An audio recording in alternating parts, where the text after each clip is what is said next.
Hello there and welcome back to 4 Times in a Podcast. You join us on Thursday the 11th of September. It's 8:30 at night and we're just a few days away from Celtic returning from the international break as they head to Rugby Park to take on Kilmarnock. Obviously last week was a very busy week off the pitch with stuff to do with the manager, stuff to do with the board, stuff to do with Daisa Maeda and the transfer window closing as well. So still got a few things to catch up on off the field before we preview that Killie game. I'm sure as you know there was a big statement released by a number of groups, whether it be supporters clubs, sort of fan groups, affiliations and a lot of fan media as well. I think as we record there's 420 signatories on it, so represents a lot of people.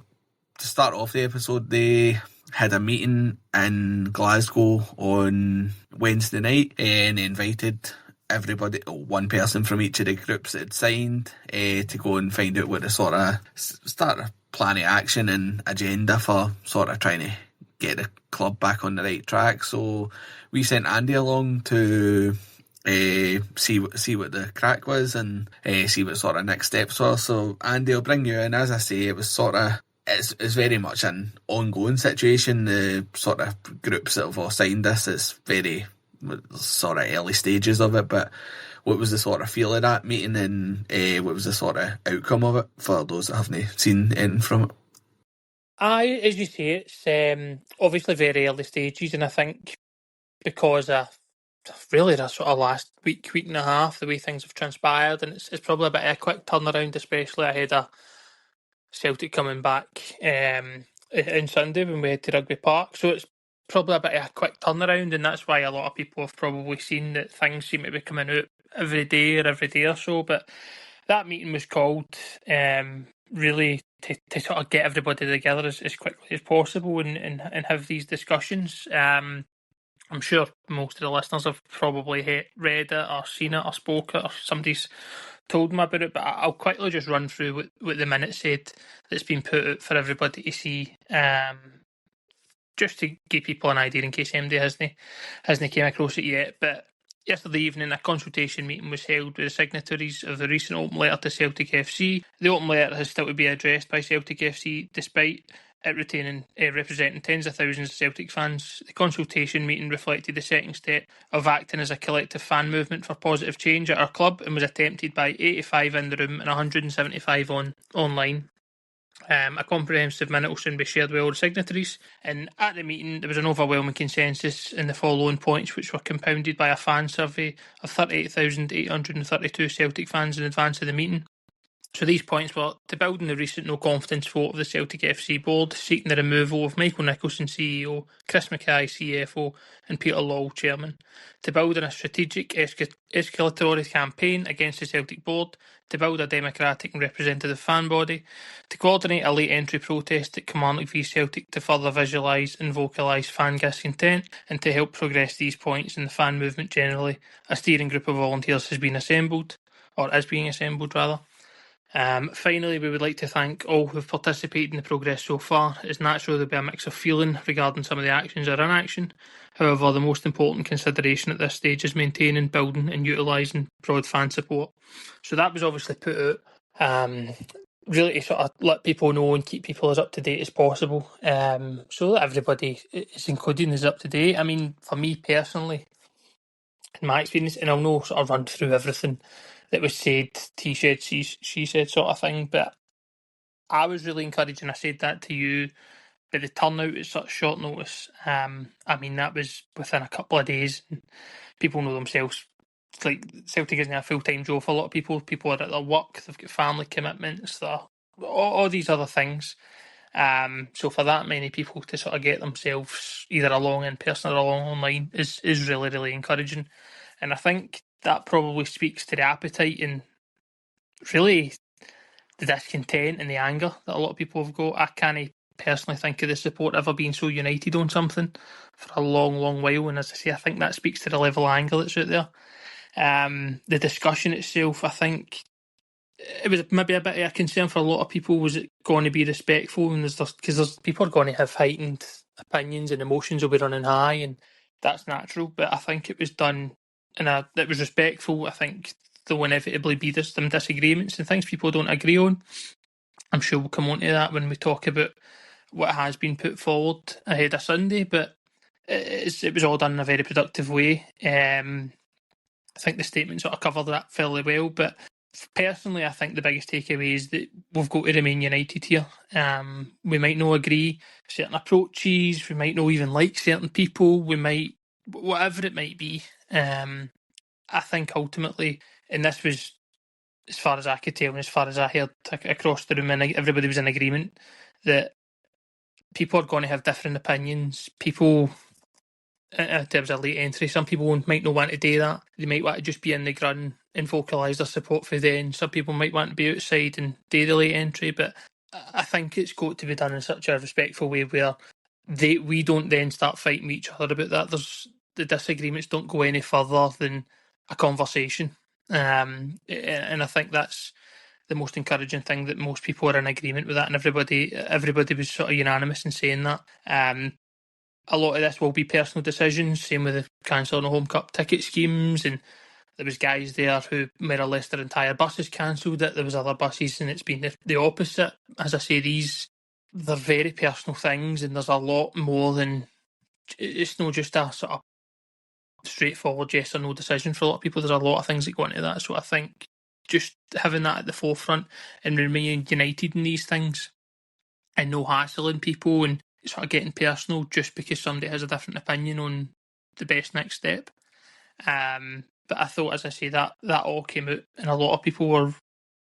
The biggest thing got me, as I said, there was how united people were on this. But I think we're at a stage now where the level of anger is just that high that they've brought that out in people. I think we're at the stage where fans know that we're going to have to be united in this, and as I say, these wee things, and the reason that's so important is because ultimately the board will try, there'll be puppets in the media will try to cause division between fans. It's coming, and it will come, and they'll try and pick on things like that. They'll try and pit us against each other. He's a bigger fan than you. They'll try all of that. The most important thing is that we understand there might be different views, but don't let them break that. We need to take everybody ways here. We've got to be all heading in the same direction, and that's the most important thing. And just remember what got us to this stage, what brought us 420 and growing. Groups, media, supporters clubs, what brought all that together, and it's the chancellors that run our club. As I say, and it's going to be a long campaign, and I think everybody knows that, and anger probably is the first thing to dissipate and things like that, but as I say, it's remaining sort of in unity and taking that forward. But that was all that all came out, and I'm sure people will speak to people, read these statements when further things come out, and you'll see that, and that was one of the most important things for me. Obviously, there was a lot of discussion around what do we do. Sundays are really close. What can be done if we want to go ahead with Sunday? And there was a vote sort of held, and there was a lot of discussion that went on for a long, long while about what was next. And I think the consensus was, again, it's been put out tonight at 7:00, which people I'm sure will have seen it by the time this podcast goes live. But I'll just read that out as well, so people can get an idea of sort of what the plan is. At Sunday's match for Kilmarnock, Celtic's 12th man will enter the stand in the 12th minute to remind the Celtic FC board that it exists. This bold visual and vocal protest follows the recent open letter signed by 420 signatories, which the board has failed to respond to in a consultation meeting with these signatories.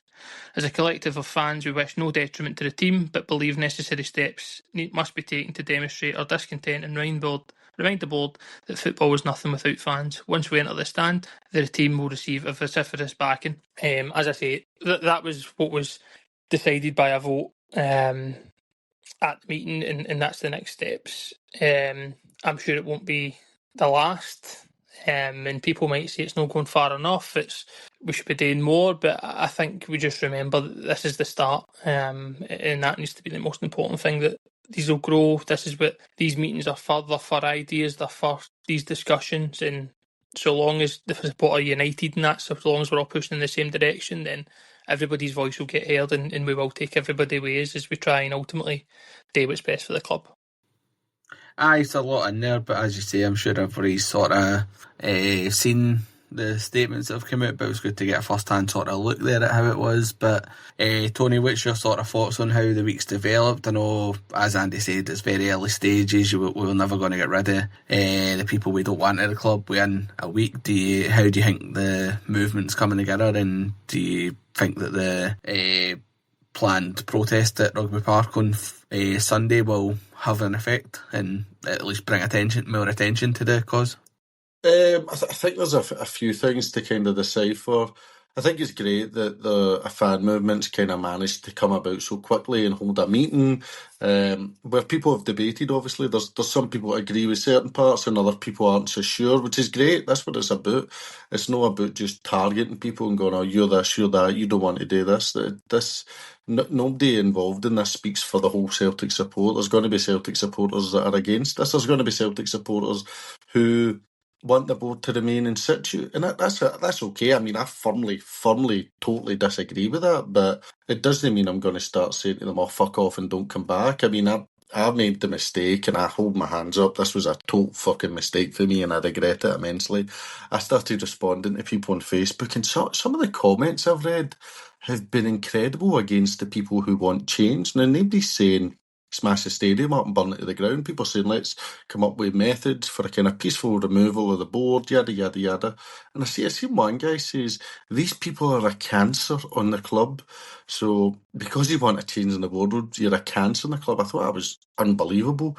I seen somebody else, and I knew this was happening. This was clear as day, where the way it is with some fans, and obviously for people who just don't want to change, but they can see where the protests are coming from or whatever, that's fine. I'm not going to hammer these people. That's totally their right. You want to buy the package, dress yourself up as Whoopi the Huddle Hound, go to the Celtic store, buy everything in there, bed sheets, green, white and whatever. That's absolutely fine. I don't care. That's your prerogative. But there seems to be these people who just defend the board at all cause, and it starts in January usually.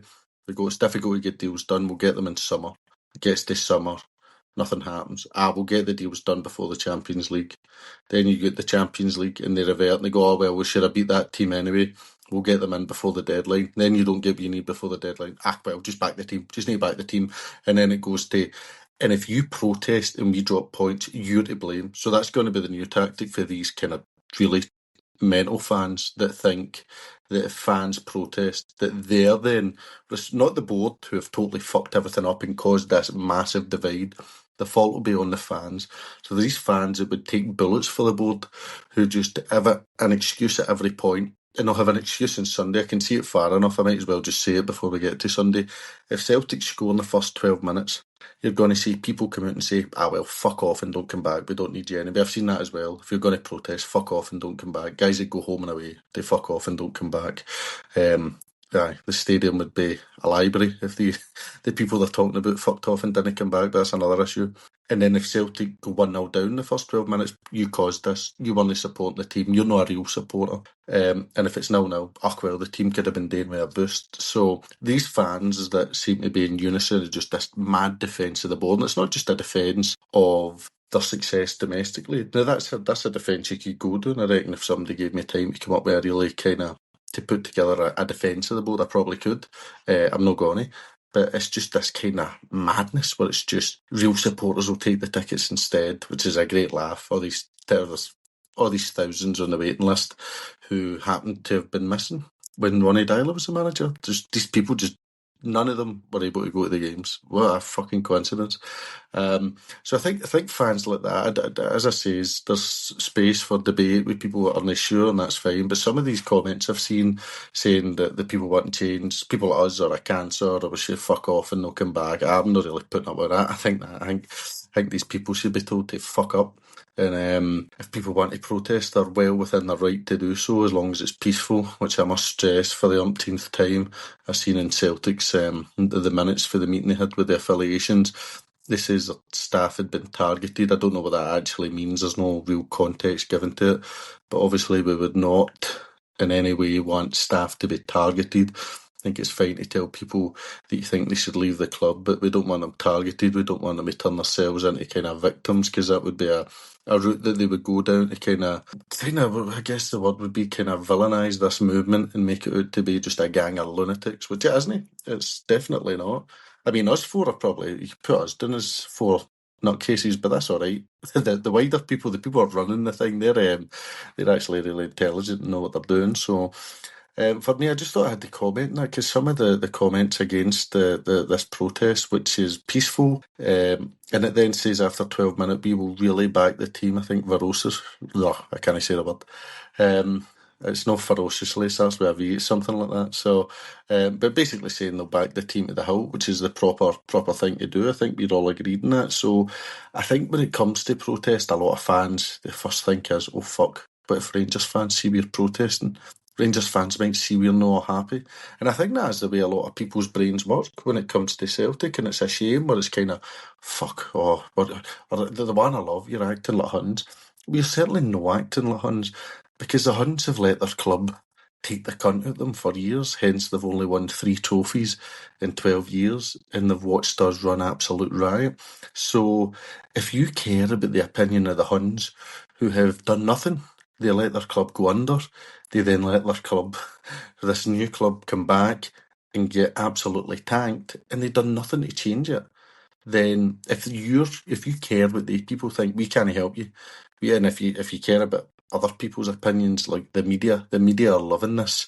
Well, the board have created this, so the media are going to jump on it. But if you care what people in the media say, I don't know what to say either. I mean, by now, these people just want clicks. Don't give them it. It's as simple as that. So for me, I think there's a lot of supporters that, and I think that's the where some of the support for the board. I think people see this board, domestic dominance, in the kind of the way we've battered Rangers, and just go, fuck, if we change that, is that all going to go? I think they've been kind of gaslit into thinking that Dermot Desmond and Peter Lawwell have been these masterminds of this domestic dominance, when in truth we've been up against a basket case of fucking idiots. Like, that's the truth of it. And we've had good managers and we've had good players and we've been well supported. So I genuinely think the domestic dominance is in spite of the board. If you go back, Lawwell's been here since 2003 when he was first here before Rangers went under. I'm going all the way back to the Stephen Fletcher window. Didn't sign him, cost us a league. I think Rangers done 3 in a row under Lawwell's watch. So stuff like that, you need to remember that Peter Lawwell's not some kind of genius. I mean, the Rangers that we've been up against have been ran dreadfully, and the success we've had has been excellent, and we've done really well to get it. But we should have been even more successful, and I know Peter, obviously, buzzword spoiled, but to have had that advantage over Rangers, won 9 titles in a row, and it comes up to the Holy Grail season that you should have been planning and preparing, have the right manager in place, the right structure, irrespective of the pandemic, and then you manage to finish 25 points behind Michael Beale and Steven Gerrard. That would tell me that you don't really know how to strengthen or push on for positions of strength. So there's countless arguments against this board that can be made. I mean, I think Jerry for the Irish Association, who I know and I like a lot, I know him for the pub, doing lunches and traders, etc. over the years, he said basically that Michael Nicholson has it up on a whiteboard in his office to communicate with the fans. Now, fuck me, Michael, you shouldn't need it up in the office. You're the CEO of a massive football club. It should probably be in your head. It should be at the front of your head to go, 60,000 season ticket holders, millions of fans, places falling to shit. I should probably communicate in a way that's not condescending, arrogant, and totally stupid. But maybe it's said on the whiteboard, communicate with supporters, don't bother your ass. So I don't really know what's going on there. I think what's happening just now is good. I think, and again, nobody wants to do this. Like, nobody wants to protest. Everybody would rather we were run competently, but I think we've had one transfer window shambles too many, and we've had our 7th disastrous Champions League qualification. I think people have seen through it and went, nah, this just isn't good enough. You're putting prices up, etc., etc. But you're not actually improving anything. You just don't know how to take us to the next step. It's time to stand down and let proper football people come in. I guess the other thing to talk about, the Europa League package, I've seen them getting praised because it's the cheapest package in the UK. I would rather they spent the money and put the ticket prices up. But it's the cheapest package because I would assume it, or the UK Europa League clubs, they spent the less by quite a distance. So again, they get no credit for that whatsoever for me. I think there's a real movement that people won't be going to those games. We'll soon see. If you go by Facebook, there's 300 million people queuing up to get tickets, so they should all sell out. To be honest, I don't even know what you asked me, Dan. Am I away on a tangent? You as well not asked me a question, to be fair. What did you ask me? Hey, just about whether you thought the 12-minute thing was the right way to go, and do you think it would get noticed? But you've sort of brought it on. Do you think it's already been noticed? I know they've no released anything since that shambolic statement, but the statement's only grown. I've seen the affiliation for disabled supporters added to that tonight with a vote of no confidence for them, and also, I know, the sort of thing that makes me think that they are taking notice is how long they took to put the Europa League tickets out, plus the fact they released some new Adidas stuff and they've not posted it anywhere today. It's on the website, and to be fair, some of it looks alright, but they're charging you £100 for a jumper and £80 for joggies. So I think the fact that they're not plastering these everywhere on their social media maybe makes me think that they are starting to sit up and take notice. Well, I think they must surely they must have seen the condemnation of their stupid statement. That must surely, I mean, how that even get out, I don't know. Whoever's in head of PR or whoever released that statement has to be sacked. I mean, there must have been so many people involved in that statement getting out. The fact they all signed it off is just, it's really incredible. Oh, I think they'll have taken notice big time. It's hard not to, like, even if they want to ignore it. Like, I think the big thing is the affiliations doing the vote of no confidence. This was the people they invited into Celtic Park, hoping to kind of settle everything down, and it backfires. That shows you how bad Nicholson must have presented in the meeting. But I think they have taken notice, because usually, I mean, you imagine we were in the Champions League just now, 9 points clear, we'd strengthened the squad. I mean, that merchandise they have would be flying off the shelf, whether it's £80 or £100, people would be buying it. And if it was a Champions League package, they could have charged £60 a ticket, but if they'd strengthened and get in, everybody would have bought it. I kind of made this point in the last podcast. These people are costing us money in every fucking aspect of the club now. So as much as people harp on about this big bank balance that we've got, that's going to diminish because of these people. Because a lot of fans are going to take up Europa League. People are boycotting the merchandise. And that's not the fault of the fans. That's on the board. The fans are well within the right to say, you are not using my money effectively. I am not giving you any more of my money. Everybody's entitled to do that. So that's my kind of point, where I can never understand the failure to speculate, to accumulate. No getting Balak, we sent Taneki in prior to that game. Or even any actual, we could have got him. I don't doubt we could have got him.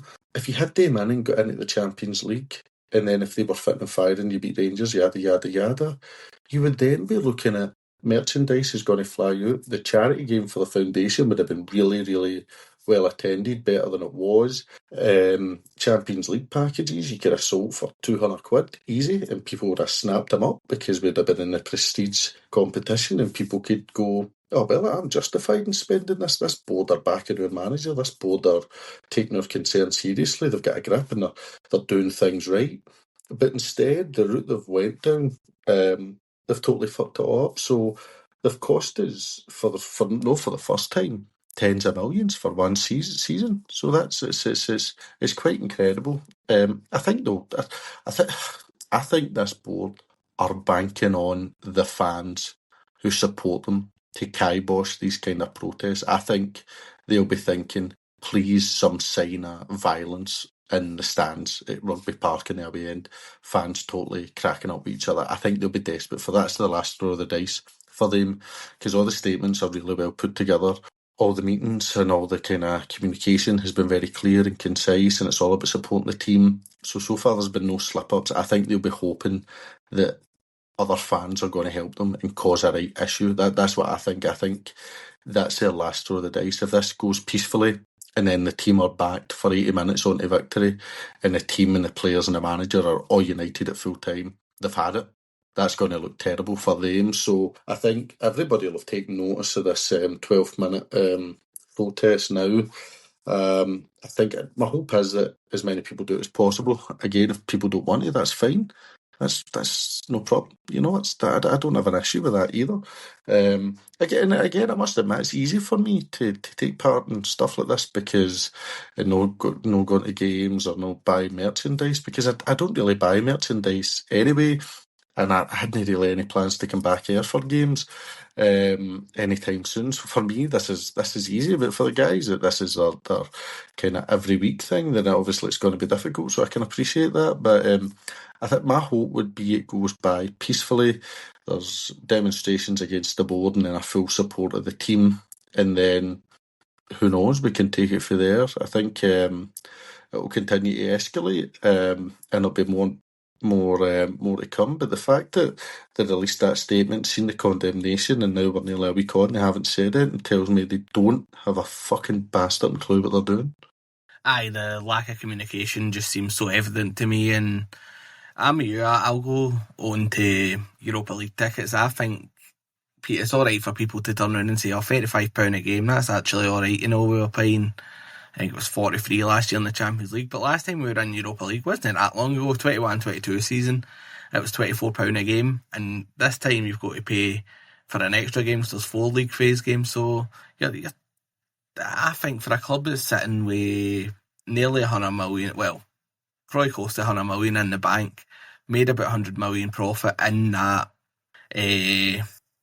time period since the last Europa League, I think it's a disgrace. And I even seen the under 13s package is £100 for the 4 games, so that's £25 a game. So you're now charging them more to go and watch day games than you were charging an adult 4 years ago. So for me, that's not right, especially with the amount of money. I've no doubt in my mind that it would have been a fiver dearer if it hadn't been this kick up. See if there wasn't a massive kick up towards the way we spectacularly failed to back our team and back the manager who players had Champions League. I think they would have probably charged you £40, and as I say, it's a 45% increase on the last time. I just think it's a disgrace the way you've done it. I'm not going to European games. I'm with you, Tony. Look, it's a tough decision for everybody. I've made my own decisions. People I go with don't be gone. I don't hold it against anybody. Look, everybody's for their own reasons. And as I say, I'm not going to try and lecture anybody about it, but I'm just not willing to give them that money.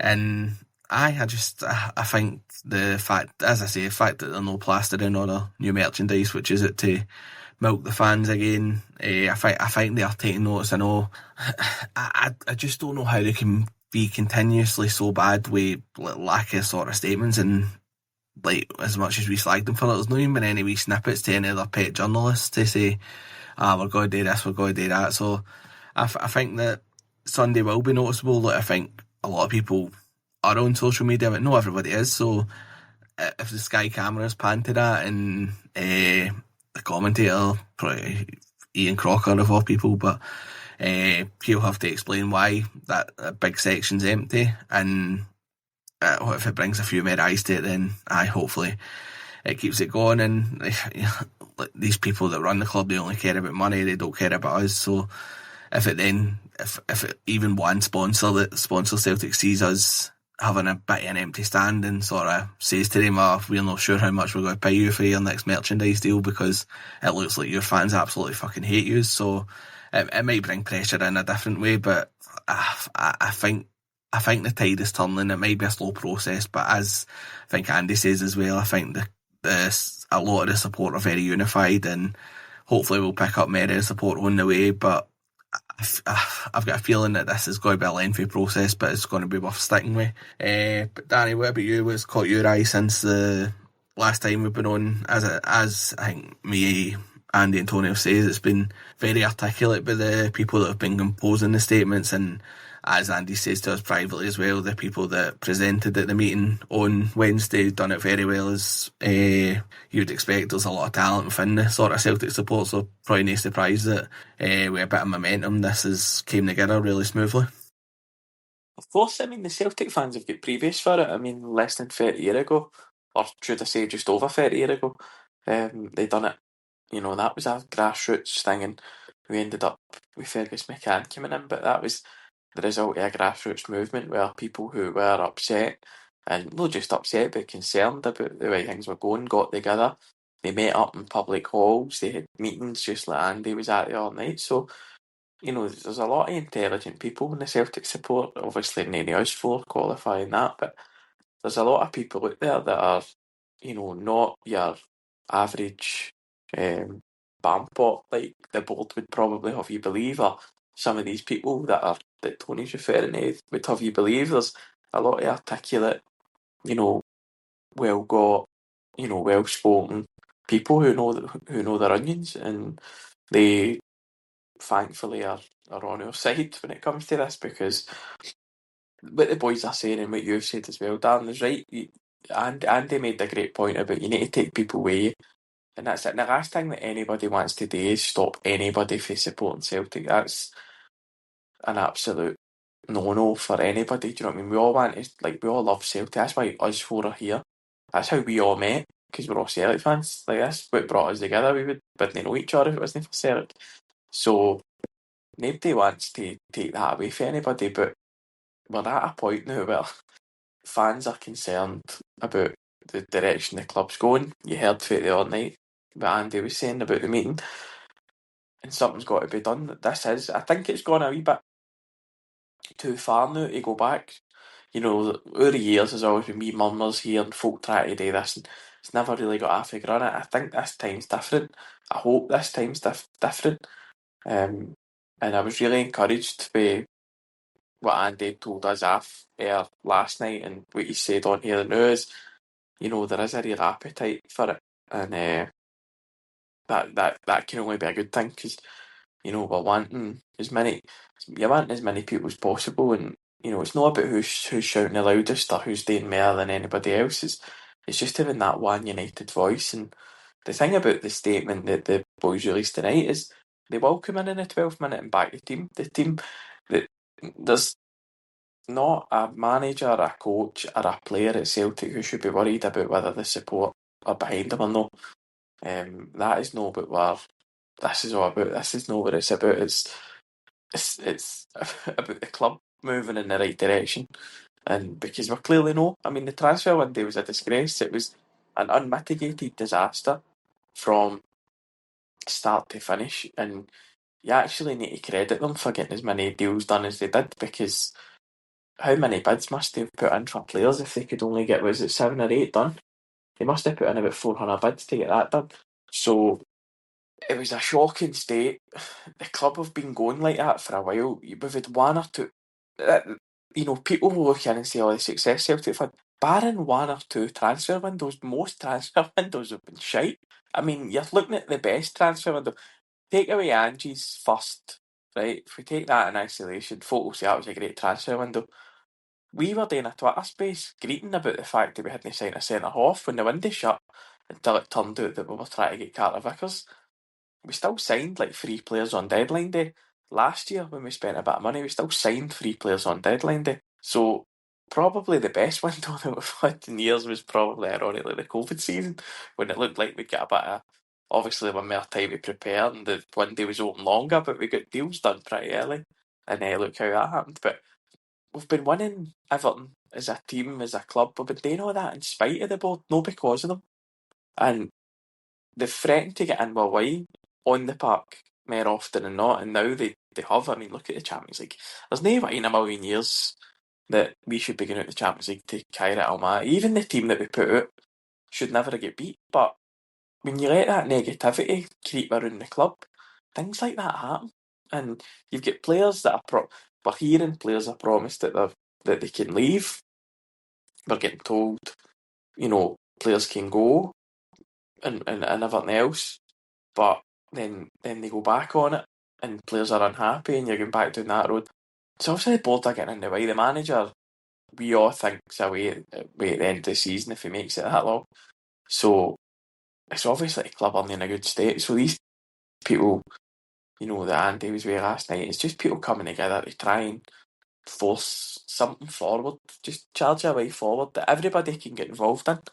And if you don't want to, and that's fair. But I think certainly listening to Tony, he's frustrated, and listen, you only need to listen to him on here, you don't need to read them in the group chat. Some of the comments that he's throwing into us is just, they're just detached from reality sometimes. And the way that people are seeing these things and they're coming up with their own scenarios in their head about how folk are out to get Celtic, and I find it sad. But you know what, each to their own. But I just really encouraged by what I heard from Andy, and what I read and what I've been seeing in the last few weeks. It seems like a lot of people are willing to come together and be like, let's get something done. It's kind of before it's too late, because it's not too late. Do you know what I mean? Celtic could go on, as I talked about the Fitbit team, could go on and win a treble this year. Now, we've probably been into seasons where we're more prepped and more primed to do so. Like last year, after a couple of, like this time last year, I couldn't see anybody beating us in the league. Or never, I thought we were going to do an uninvincible treble, never mind anything else. Obviously, that didn't turn out to be the case. We didn't even, we just get a double. But the club can still have a good season on the park, but I think this is not really about this season. It's it's about the future seasons and holding people to account. Who, let's be honest, have been getting away with this for years. They've never really had. There doesn't seem to be any like appraisal system or any kind of consequence for if you don't, all the Champions League exits. Like, remember like Stratton's team played Spartak Moscow, and they were a right good team, and we get through in penalties. And if we'd have been out to Spartak Moscow, you'd have been gutted. But they were a right good team. Like when Arsenal put us out under Mowbray, you're like, right, we ran into Arsenal, but we're going out to teams that we should be fucking beating. And it's not just a one-off. We're talking, was it 27 times? Tony said in the last kind of 10-15 years. So that's no good enough. We're getting into Champions League through automatic qualification. And, otherwise, you're turning these ties that should be gimmies into a coin flip, and we're losing them all. So that's a fault elsewhere. That's not a fault. It's not just blaming that particular 11 or that particular squad that were in that tie. That's a kind of institutional failure at some point. As a team, I don't think we've ever been adequately prepared for a season. I think we leave every transfer window. We might not leave it weaker, we might leave it stronger, but we always leave a transfer window thinking, do you know what, maybe we could have done with a left back there, or we could have done with a centre half, or we could have done with a striker. Like, and sometimes you go, maybe that's me being greedy, but most of the time you're like, no, we actually need these players. And, more often than not, in the last kind of 10 years, we've got away with it. But you're not always going to get away with it. And as we've seen with Kyrat, these accidents are waiting to happen, they're starting to happen. So, good on everybody that got involved the other night, and hopefully, the whole support can see it for the positive thing that it is, and get right behind the efforts on Sunday, and then for 78 minutes at least everybody will be going Toronto supporting the team, hopefully to victory. Aye, certainly, as you say, that game coming on Sunday, I'm sure it'll cause headlines off the pitch as well as on, hopefully more on than off. But Andy, I'll come to you on that game. Obviously, first game back since we drew nothing each at Ibrox. We go into it, well, we might not go into it. Top of the league, Hearts could obviously get a result on Saturday. Depending on how that one goes, we're either going to be slightly behind Hearts or Rangers will have cut the gap to us to 3 points. So we'll a lot of pressure on the game. Obviously, Rugby Park, a tough place to go, a horrible pitch, and we're sort of depleted in numbers, especially in defence at the moment. What are you expecting for this one? Obviously, McInnes is left to go. Hearts is sort of new look Killie with Kettlewell. Aye, look, I think, as you say, it has notoriously in the past. We've had difficult games there, and even when Kettlewell was the Motherwell manager, there was some gritty performances out of them then. So that he's going to how he's going to set a team up. That'll be hard to beat, and all that jazz. And obviously, we're struggling slightly in terms of obviously Alistair Johnston being out and various injuries like that. And then even when you look at the front line, obviously Iniacho's come in. Don't know where he's at in terms of his sort of fitness levels, his readiness to start and play games. So the team probably could be in a better place, but obviously domestically, for at least when obviously you talk about the Kairat result and how bad that is. Domestically in the league, we've yet to concede a goal. I think the only goal we've conceded across the board, whether it be League Cup or Europe, has been to Falkirk, which is obviously a huge positive. We've scored goals. We've scored 2 up at Pittodrie, 3 at home at Livingston. So there's still goals and damage that team can do. And I back them to do that, to be honest. I think I think the manager could create a sort of mentality amongst the team to go out and sort of be there for the fans and sort of get that unity together. I do think that. I think the team will be together. I think as well, they'll know that the fans are there for them. They'll know it'll be made known. It's always been the case that is always that whole back the team, sack the board sort of side of things. So I don't think that will play too much.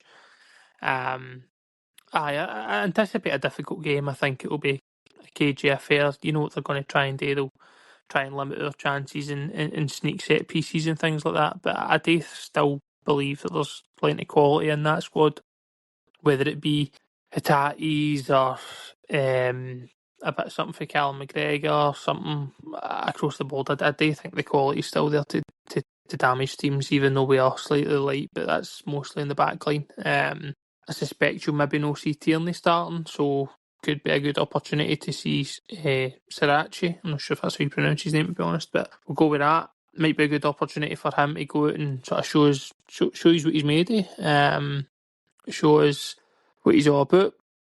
And there's going to be opportunities. Listen, for guys like Bernardo, there's been a lot of questions about him. I suspect games like this is where they're going to be called upon. If we are having difficulty to break them down, that's perhaps where you look to turn to get your Bernardos and things like that on the park. But Dan, so as I say, I'm anticipating a difficult game, but I think we will eventually run out comfortable. I think the quality's there. I would love some of the new guys just to come in and totally hit the ground running across the board. Taneke, Iheanacho, Balikwisha, I would love them all to just come in and hit the ground running, because I think we all know how much that helps.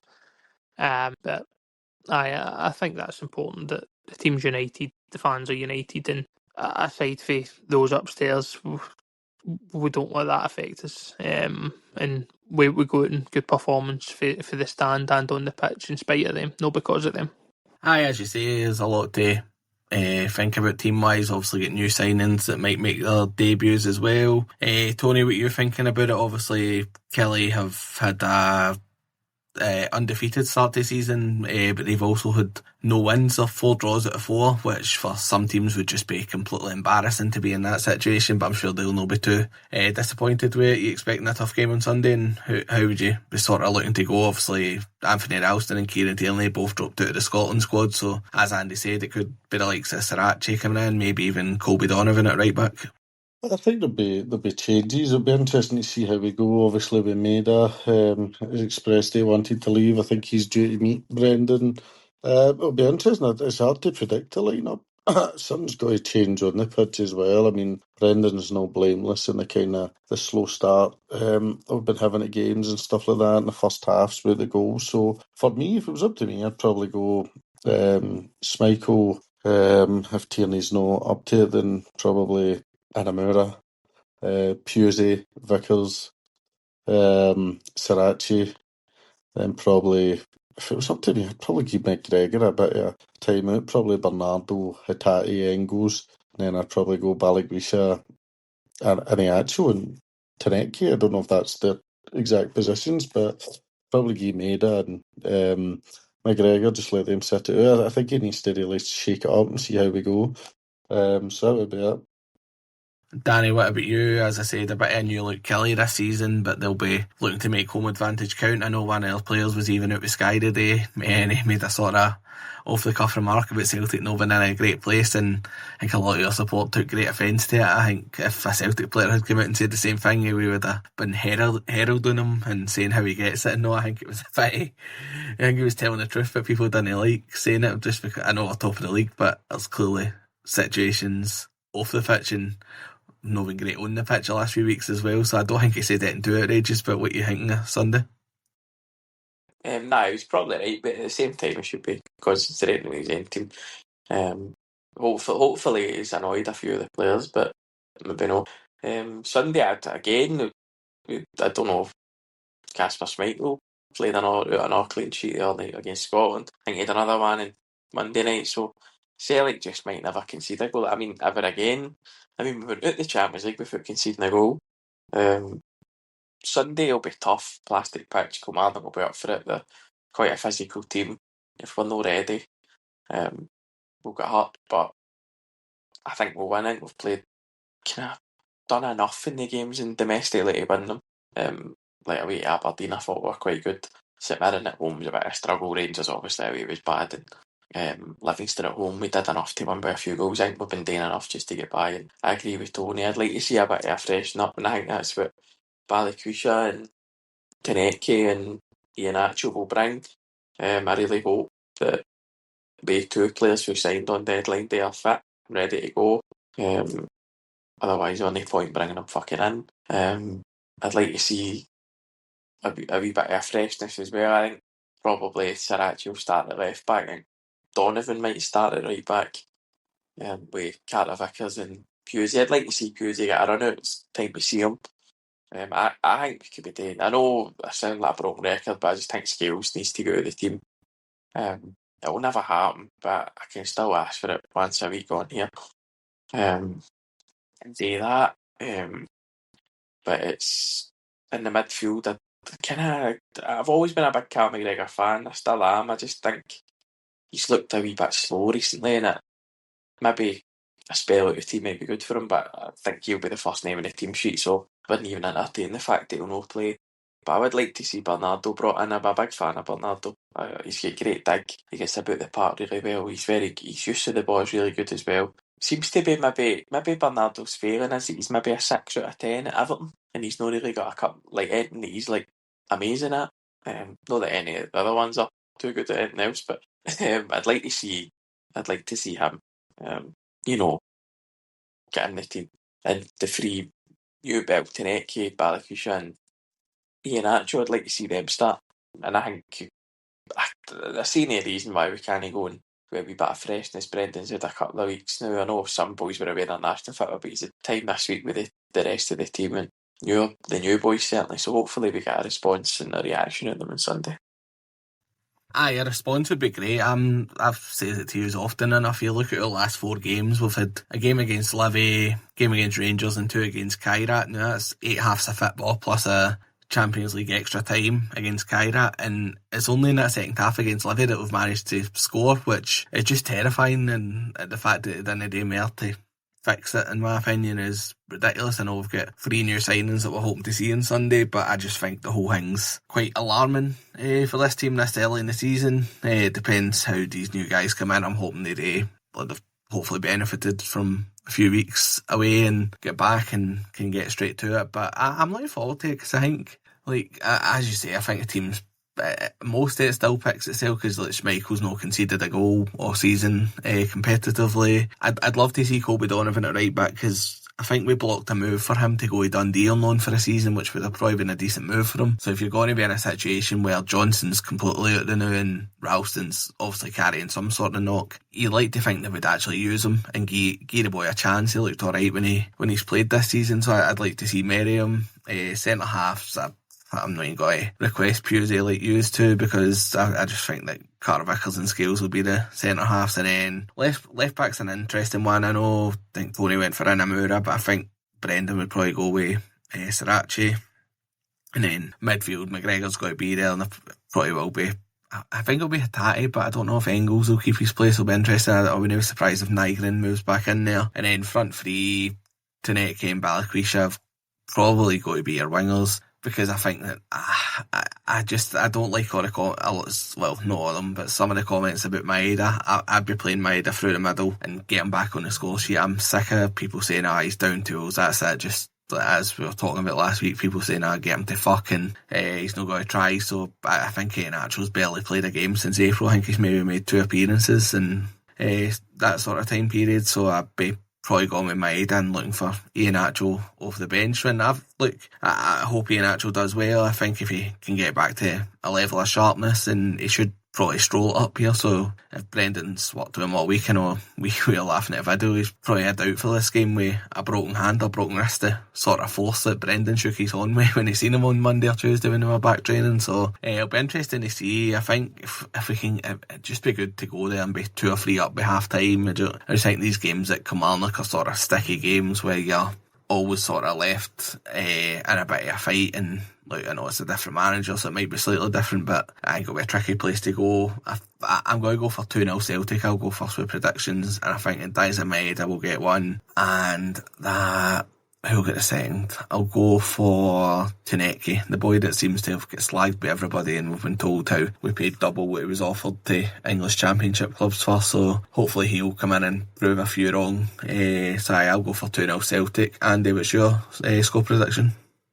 As I said, I'm fairly confident that the team will come back, and Rodgers will hopefully get them mobilised into a positive performance. And listen, we know the squad, we know what we've got to work with from now until January, and hopefully we can see the best of the team. I'm going to go for a 3-0 win, and I think at least one of the new boys will score. I'm going to say that it'll be Balikwisha, and I think the other two will be a goal for Johnny Kenny and a goal from Arna Engels. And Tony, what about you? Oh, wide. I'll go for a win. I can't remember the last time I predicted a win. It was last season.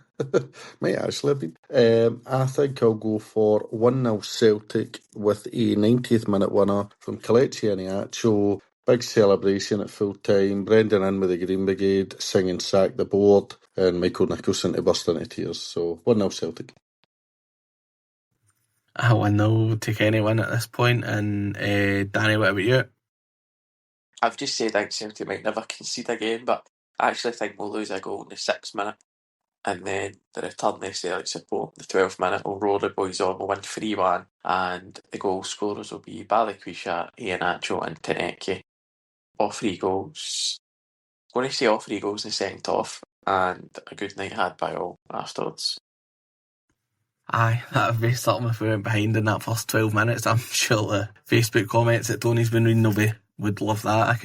I'm just imagining we'll be 3-0 down within 12 minutes, and then we'll come back and win 4-3, and those that choose to only come in after the 12th minute will still get the blame for going 3-0 down in the first place. But no, there you go. 4 wins predicted, and a wee bit more positive this week. Who knows how long it'll last? Probably depends on results this weekend. But I will be back next week, obviously, to discuss the League Cup game against Partick Thistle. So obviously, I know Champions League, which we should be in, starts next week, but Europa League's the week after for the first week. So no midweek game for us, so it gives us plenty of time to discuss stuff. We'll maybe do a wee Europa League preview and fire it out next week to get you in the mood for that. But we will be back to discuss that Kilmarnock game and get a review out for you to that, and obviously if anything happens off the pitch worth a note, you can be sure to find it from us. We'll be there to discuss it, so make sure you're subscribed on YouTube, Spotify, Apple, wherever you're listening, or just follow us on social media. We'll post the links for wherever we're posting content as well. But if you've made it as far, thanks very much for listening. We do appreciate all the comments. I know especially another shout out to the YouTubers who have been giving us a lot of comments and